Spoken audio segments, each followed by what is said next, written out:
সেই হাওয়াটা এই যেমন ধরুন আমি একটু টানলাম, এই টেনেছি, এই এয়ার বাবল আছে নাকি, এয়ার বাবল আছে তো, এরকম টক্কা দিতে হবে, টক্কা দিলে এয়ার বাবলটা আর নিচে থাকবে না, উপরে চলে যাবে। এবার সিরিঞ্জটাকে যেদিকে সিরিঞ্জের এটা আছে, কিছু কিছু সিরিঞ্জে দেখবে মাঝখানে থাকে, ওই সিরিঞ্জগুলো ভালো না, ওগুলো কিনবে না। যেই সিরিঞ্জে দেখবে সাইডে আছে এই সিরিঞ্জ কিনবে, যেমন এটার সাইডে আছে, দেখেছো এটা ভালো কোম্পানির সিরিঞ্জ, সাইডে আছে, সাইডওয়ালা, সাইডে যে নজল আছে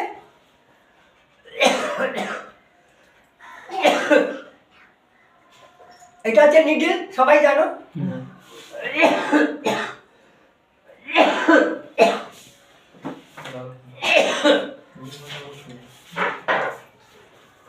বলছি কম বলছি,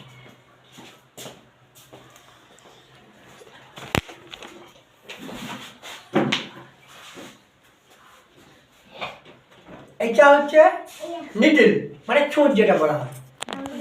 আচ্ছা, এইটা হচ্ছে একটা সিরিঞ্জ, হ্যাঁ, এটা ডিসপোজেবল সিরিঞ্জ। আবার গ্লাস কাঁচেরও সিরিঞ্জ পাওয়া যায়, সেটা আর ডিসপোজেবল হয় না, তখন গরম জলে ফোটাতে হয়। আর হচ্ছে স্টিলেরও পাওয়া যায়, মানে সামনে স্টিল, নিচে স্টিল, মাঝখানটা শুধু কাঁচ, হ্যাঁ, তো ওগুলো জলে ফোটানো যায়। তো ওইসব সিরিঞ্জের থেকে এইগুলোই ভালো, ব্যবহার করলাম, ফেলে দিলাম। মানুষের ক্ষেত্রে, গরুর ক্ষেত্রেও, কুকুরের ক্ষেত্রেও ফেলে দেওয়া হয়, লোকে খরচা করতে পারে অ্যাফোর্ডেবল, কিন্তু গরু ছাগলে যেহেতু এত খরচা করতে পারে না, বিশেষ বিশেষ ছাড়া, মানে কোনো ভ্যাকসিন দেওয়া হচ্ছে বা এই হচ্ছে, সেগুলো ছাড়া ফেলা হয় না।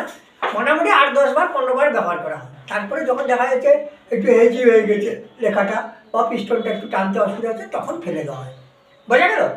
ওতে কোনো অসুবিধা নেই, কিন্তু সিরিঞ্জটা একটু পরিষ্কার হচ্ছে, গরম জলে না ফোটানো, ভালো করে ধুয়ে নিতে হবে।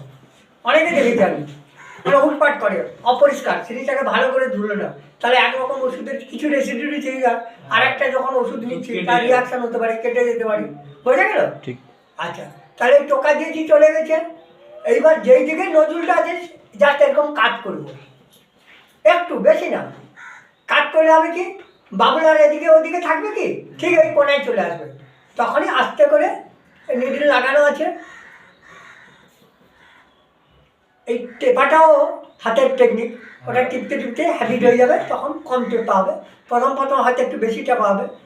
এই যে একটা বিন্দু আসছে, এরকম 2-3 বার টিপলে যাই বাবুল থাকবে না কেন বেরিয়ে যাবে। না বোঝা গেল না? বোঝা গেল না? একটাও বাবুল থাকবে না, সব বেরিয়ে যাবে। বোঝা গেছে তো? আচ্ছা, এইটা একটা গেল।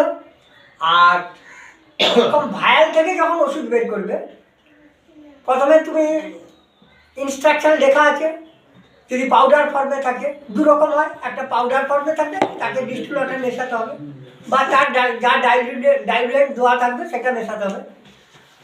আর কিছু থাকে লিকুইড ফর্মে, যেমন এই ওষুধটা লিকুইড, বলছে জল ঢুকায়, কিন্তু এই ওষুধটা প্রোব্যাক এসে এন্ডোফ্লক্সাসিন স্ট্রং, এটাতে জল মানে লিকুইড ওষুধ। তাহলে এই লিকুইড ওষুধ টানতে গেলে আমি যতটা ওষুধ টানবো, কানে ঢুকছে সবাই তো, যদি কোনো ভায়াল থেকে, আর এই যে ওষুধ থাকে যে কাঁচের শিশির, এগুলোকে ইংরেজিতে বলা হয় ভায়াল। যেহেতু ওষুধ থাকে তাই ভায়াল বলা হয়, প্রথম থেকে এর নাম হচ্ছে ভায়াল। শিশির বলবে না, ভায়াল বলবে। ভায়ালের মধ্যে ওষুধ থাকে, লিকুইড ওষুধ থাকে, পাউডার থাকলে আর ভায়াল না। আচ্ছা, সেটার মধ্যে তুমি যতটা ওষুধ টানবে ততটা আগে খালি সিরিঞ্জ থেকে হাওয়া নেবে, হ্যাঁ, সেই পরিমাণ হাওয়াটা ওখানে ঢোকাতে হবে। এক্ষুনি ফিরে আসবে না, দেরি হবে, তাহলে ও আসুক বলছি।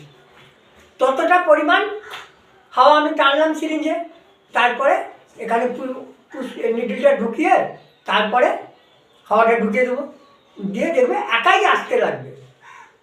বেশি হাওয়া দিলে কিন্তু এমন জোরে আসবে এটা পিস্টন পড়ে যাবে, যদি না ধরে রাখো। বেশি দেবে না, যতটুকু